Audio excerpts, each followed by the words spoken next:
mucho gusto en tenerlos acá nuevamente en mi canal. Hoy vamos a hablar del tema de los compresores. Específicamente estaremos hablando del tema 2 de la segunda parte. Y sin más, avancemos.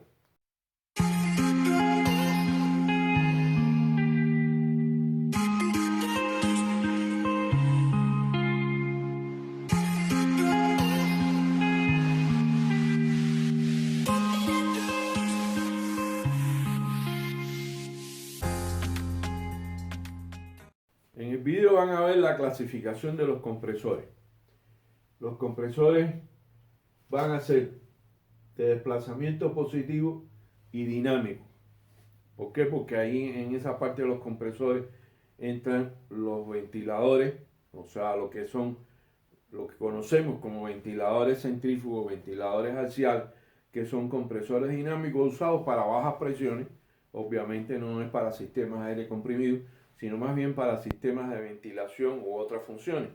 Y vamos a tener dentro de los desplazamientos positivos los reciprocantes, que son los de pistones, son los que más se utilizan, son los que para sistemas de aire comprimido realmente ya de 5, 6, 10, 15, 20 y hasta 40 kilogramos por centímetro cuadrado son los que se utilizan, pero y vamos a tener también entonces los rotatorios, que básicamente son utilizados, son de desplazamiento positivo, pero son utilizados básicamente en sistemas de refrigeración.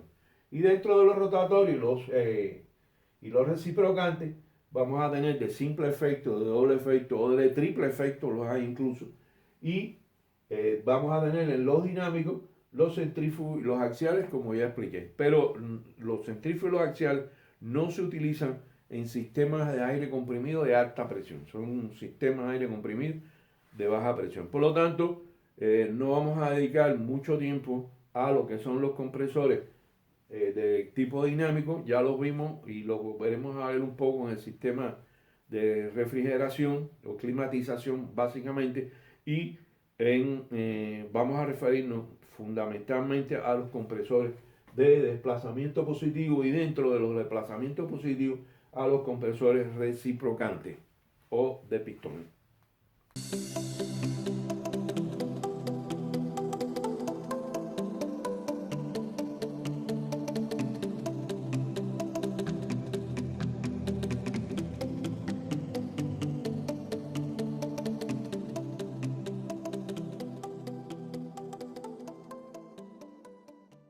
En el video van a ver unas imágenes como esta que están aquí. O sea, aquí tenemos un compresor de pistones o reciprocante de simple etapa. O sea, hay una sola compresión, hay una admisión del aire, hay una compresión. Ese es el funcionamiento de los compresores. Desde el punto de vista estructural, tienen cierto parecido con los motores de combustión interna, pero se diferencia mucho en el sistema de válvulas de entrada y salida. O sea, hay una válvula que cuando el pistón succiona, se abre automáticamente, la misma succión la abre y penetra el aire del exterior, y cuando el pistón comprime, esa válvula se cierra porque está en posición invertida con respecto a la válvula de descarga, se abre la válvula de descarga y el pistón empuja el aire a salir al exterior. Pero estos son los compresores de simple etapa. Ahora hay compresores de múltiple etapa, lo van a ver en el video. Hay compresores de múltiple etapa de dos pistones como este, y hay compresores de múltiples etapas de pistones diferenciales o, perdón, de dos cilindros, o sea, por un cilindro superior bombea una cantidad de aire y cuando está haciendo la succión está bombeando aire por la parte de descarga. Básicamente el objetivo de estas variantes, que ya no se utilizan mucho, sino las que se utilizan son de simple y múltiple etapa de una sola cámara de compresión, está radicado en tratar de evitar las fluctuaciones de aire en el sistema de compresión, pero desde que aparecieron los tanques de almacenamiento de aire comprimido, pues ya sencillamente estos compresores de doble etapa, pero con dos cilindros u otras variantes que surgieron, pues ya no se utilizan, sino se utilizan los de simple etapa o las de múltiple etapa con pistones de diferentes diámetros. Es importante entender que cuando se habla de compresores reciprocantes o alternativos, los cilindros tienen de la primera etapa tiene un diámetro mayor que el de la segunda etapa, y si hay una tercera etapa, el de la tercera etapa tiene un diámetro mayor, digo, de la segunda etapa un diámetro mayor que el de la tercera etapa y se va reduciendo. Esto es con el objetivo de incrementar la presión de compresión del compresor, y que sea de que el aire pueda salir comprimido con una mayor presión. El juego de válvulas es el mismo, pero sí para acelerar o facilitar o hacer más eficiente el rendimiento volumétrico del cilindro de la segunda etapa, se pone entre etapas un enfriador, un refrigerador de aire, con el objetivo de reducir su volumen lo más posible y entonces el rendimiento volumétrico de la segunda etapa se incremente y el compresor sea más eficiente.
Los compresores rotatorios, tengo que referirme ligeramente a ellos, son de tipo de tornillos helicoidales, pero con sello de aceite, son de tipos de paleta giratoria y de helicoidal, de deslizantes.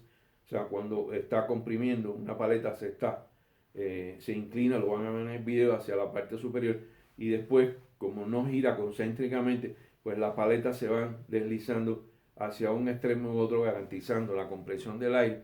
Y los de lóbulo, que son muy utilizados o fueron muy utilizados ya hoy en día, no se ven tanto porque han sido desplazados por los turbosopladores, pero son unos lóbulos helicoidales que van bombeando, van encastrados uno con otro y van bombeando el aire al interior del cilindro. Muchos motores marinos de la década de los 50, de la Segunda Guerra Mundial para acá, tenían de dos tiempos, eran motores de dos tiempos, motores de combustión interna de dos tiempos exactamente, y el sistema de soplado era con un turbosoplador de lóbulo, en este caso accionado por el mismo motor.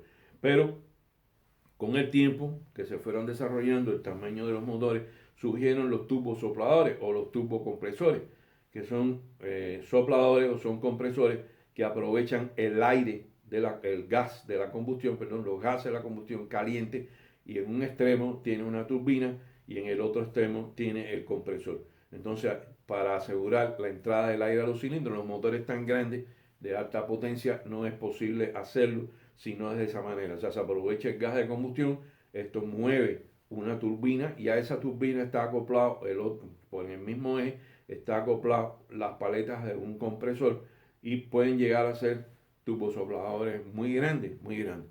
En el caso de estos tipos de sopladores y de turbosopladores, sencillamente se utilizan para sistemas de alimentación de aire de baja presión, como ya dije, pero en los motores sobrecargados de automóviles, los motores de carrera, etcétera, etcétera, se ven mucho estos turbosopladores de gas de combustión y compresión por el otro extremo, porque son muy eficientes y pueden reducirse mucho en el tamaño para no ocupar volumen en la cámara de ubicación del motor en el carro, en el auto.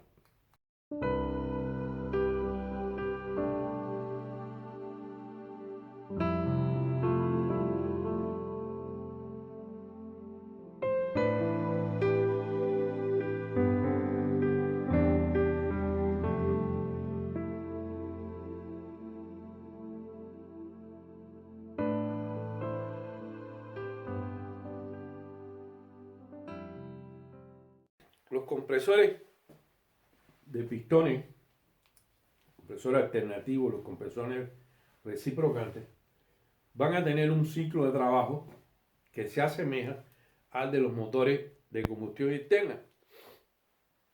En el sentido de que hay aspiración, hay compresión y hay rellenado del cilindro. Claro, en los motores de combustión interna interviene la combustión.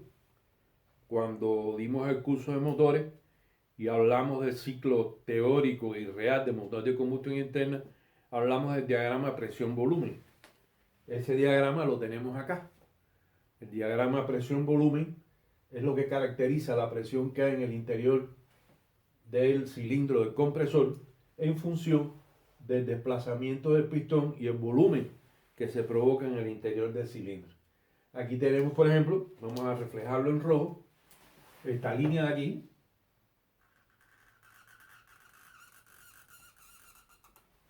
es la línea de compresión y esta es la línea de descarga.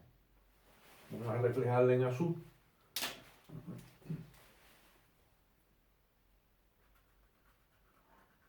O sea, el pistón comprime, aquí comprime, hasta un punto en el que sale en la válvula de descarga, comienza a salir el aire comprimido y después en la carrera descendente del pistón se va reduciendo la presión de aire en el interior del cilindro del compresor hasta un punto donde entonces comienza nuevamente la aspiración y la compresión. Es un diagrama presión-volumen. Aquí está reflejado, repito, la compresión, el momento donde empieza la descarga, el momento de la expansión, la carrera descendente del pistón del compresor. Aquí está la presión de aspiración, baja un poco por debajo de la presión de aspiración para que haya succión del aire y se cierra la válvula y comienza nuevamente el proceso de compresión hasta alcanzar la presión de descarga. Esto se repite, si fuera un sistema, un compresor de dos etapas, habría sobre este otro ciclo que se comportaría igual, pero obviamente más estrecho, porque las presiones son mayores, la presión sería mayor en este gráfico, y el comportamiento de la apertura de la válvula de succión y la aspiración sería el mismo, pero en otro nivel superior. Ese es el ciclo de trabajo de los compresores y hay que tenerlo en cuenta porque cuando alguna de las válvulas falla, que puede ser una falla relativamente común en los compresores, lo que sucede es entonces que el ciclo no se comporta de esta manera, sino la compresión es muy baja, la aspiración es insuficiente o incluso puede llegar a que el compresor está trabajando y no comprime ninguna cantidad de aire.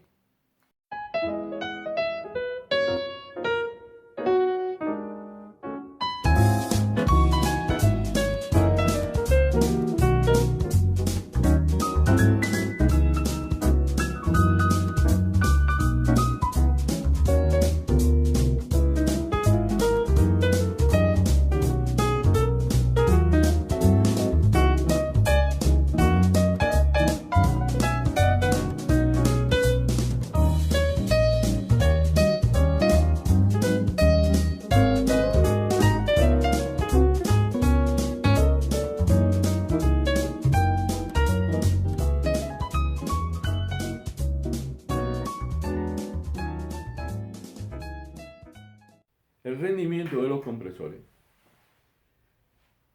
va a ser de tres tipos o de cuatro tipos. Va a ser el rendimiento volumétrico, que es el rendimiento que manifiesta la capacidad de llenado real del cilindro. Va a ser el rendimiento indicado, que es el rendimiento que se espera respecto a los parámetros de cálculo del compresor, y el rendimiento mecánico. Además tenemos el rendimiento eléctrico. Generalmente el rendimiento mecánico y el rendimiento eléctrico es alto, puede estar en el orden de los 85 o los 95% de eficiencia, mientras que ya el rendimiento volumétrico, sobre todo en la medida que va aumentando las etapas del compresor, pues el rendimiento volumétrico va disminuyendo y el rendimiento indicado también va disminuyendo, porque ya la capacidad de llenado de los cilindros en las múltiples etapas, puede haber de 2, de 4 y hasta de 6 etapas, compresiones diferentes entre la entrada de la succión y la salida, pues sencillamente esto provoca que el rendimiento ya de volumétrico no sea tan eficiente, no se llenan los cilindros con la misma capacidad, con la misma efectividad que cuando es un compresor de simple o de 2 etapas como máximo. Entonces, a medida que van incrementándose la etapa, el rendimiento volumétrico y el rendimiento indicado van disminuyendo. Esto es lo más importante, ya lo otro está en el video, lo podrán ver, es muy fácil entenderlo, no hay complicaciones, hay unas imágenes de estos compresores que podrán, y algunas notas que he puesto que les permitirán entender muy fácilmente de qué estamos hablando cuando hablamos de un compresor que se utiliza en sistemas de aire comprimido.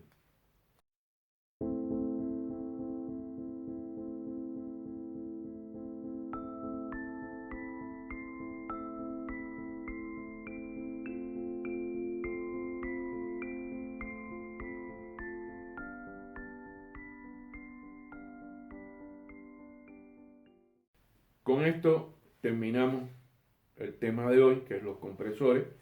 Me ha dado mucho gusto en tenerlos acá nuevamente. Espero que les haya sido útil el video en lo que están viendo en él. Pero como quiera, manito arriba si les gustó, manito abajo si no les gustó. Suscríbanse. Le pido a todos mis contactos que por favor se suscriban. Ha ido incrementándose el número de visitas al canal, pero no así la cantidad de suscriptores. Y es necesario, como dije en un mensaje que mandé, es necesario por la propia subsistencia del canal para seguir dando cursos. Ya estamos en el final del 2021, los cursos van a seguir en el 2022. Estoy buscando y pensando cuáles son los cursos que vamos a desarrollar y ya tengo algunos visualizados que espero que les sean muy adelante. Así que para todos lo mejor, para todos un gran abrazo y como siempre que tengan éxito en su vida personal y profesional. Hasta la vista, amigos.